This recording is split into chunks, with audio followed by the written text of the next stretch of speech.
New Year's Eve, and another story from Max Lucado. Listen to this.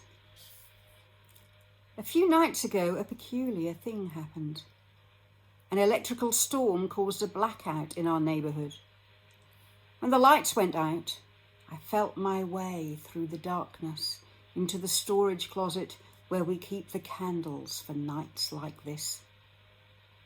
Through the glow of a lit match, I looked up on the shelf where the candles were stored. There they were, already positioned in their stands, melted to various degrees by previous missions. I took my match and lit 4 of them.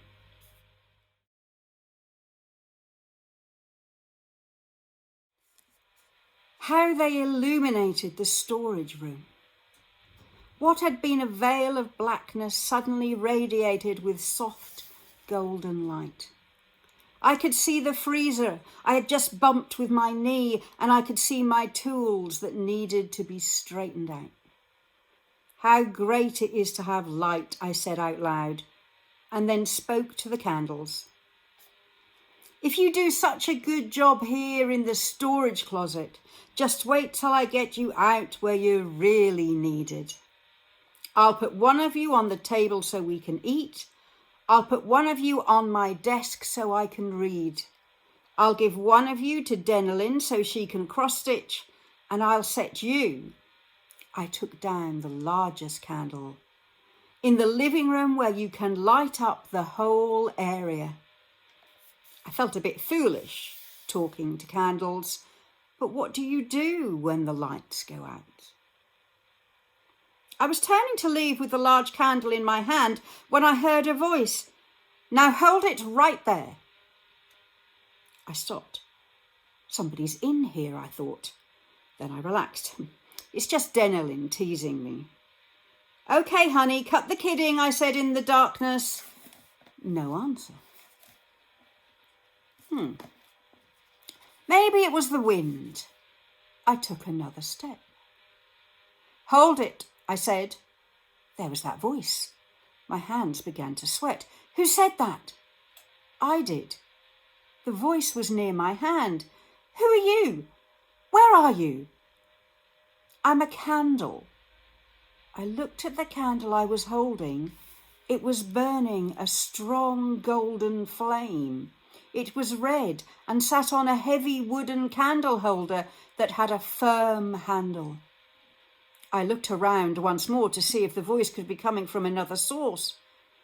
There's no one here but you and me and the rest of us candles, the voice informed me. I lifted up the candle to take a closer look. You won't believe what I saw. There was a tiny face in the wax. I told you wouldn't believe me. Not just a wax face that someone had carved, but a moving, functioning, flesh-like face, full of expression and life. Don't take me out of here. What?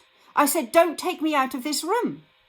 What do you mean? I have to take you out. You're a candle. Your job is to give light. It's dark out there. People are stubbing their toes and walking into walls. You have to come out and light up the place. But you can't take me out. I'm not ready, the candle explained with pleading eyes. I need more preparation. I couldn't believe my ears. More preparation? Yes, I've decided I need to research this job of light giving so I won't go out and make a bunch of mistakes. You'd be surprised how distorted the glow of an untrained candle can be. So I'm doing some studying. I just finished a book on wind resistance. I'm in the middle of a great series of tapes on wick build-up and conservation, and I'm reading the new bestseller on flame display. Have you heard of it? No, I answered. You might like it. It's called Waxing Eloquently. That really sounds... I caught myself. What am I doing? I'm in here conversing with a candle while my wife and daughters are out there in the dark. All right then, I said. You're not the only candle on the shelf. I'll blow you out and take the others. But just as I got my cheeks full of air, I heard other voices. "We aren't going either."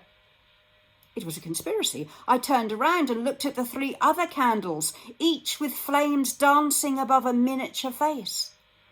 I was beyond feeling awkward about talking to candles.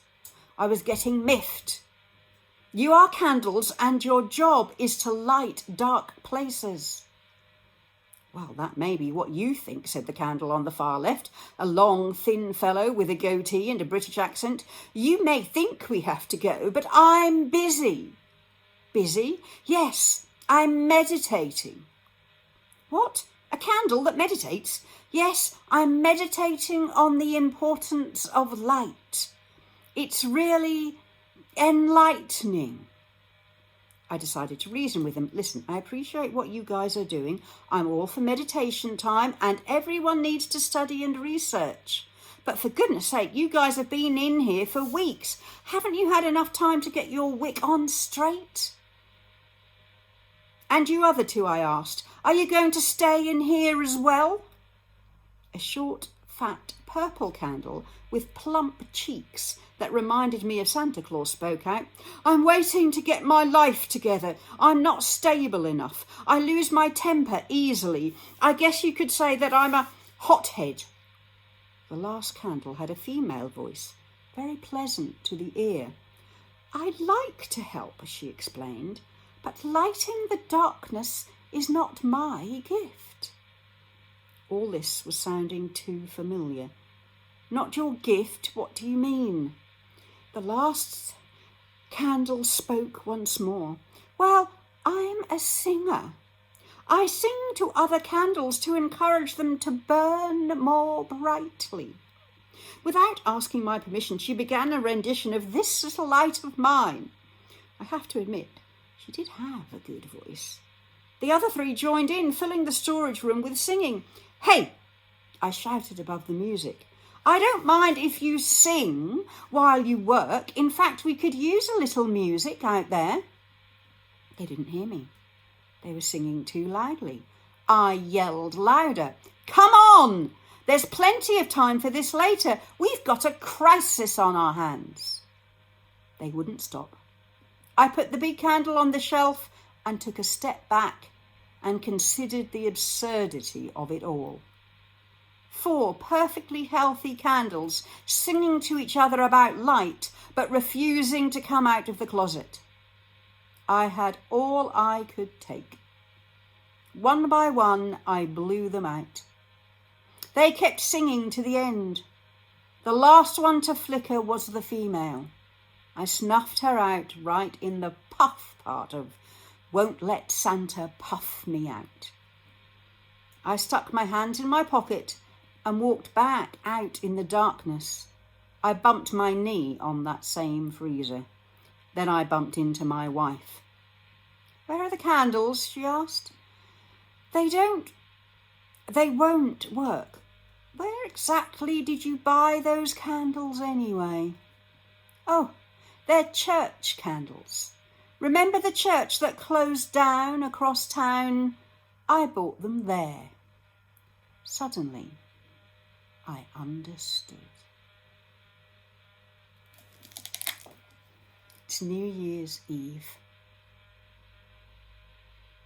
Reflecting on a year that's gone, preparing for the year ahead. My thought for today is this: are you ready to be the person God has called you to be? Not to read about it, pray about it, or meditate about it, but to be the person He needs you to be in 2021. Let's not end up dusty in a cupboard, afraid to come out. Let's shine brightly with the love of Jesus, prepared to be His servants in a whole new year.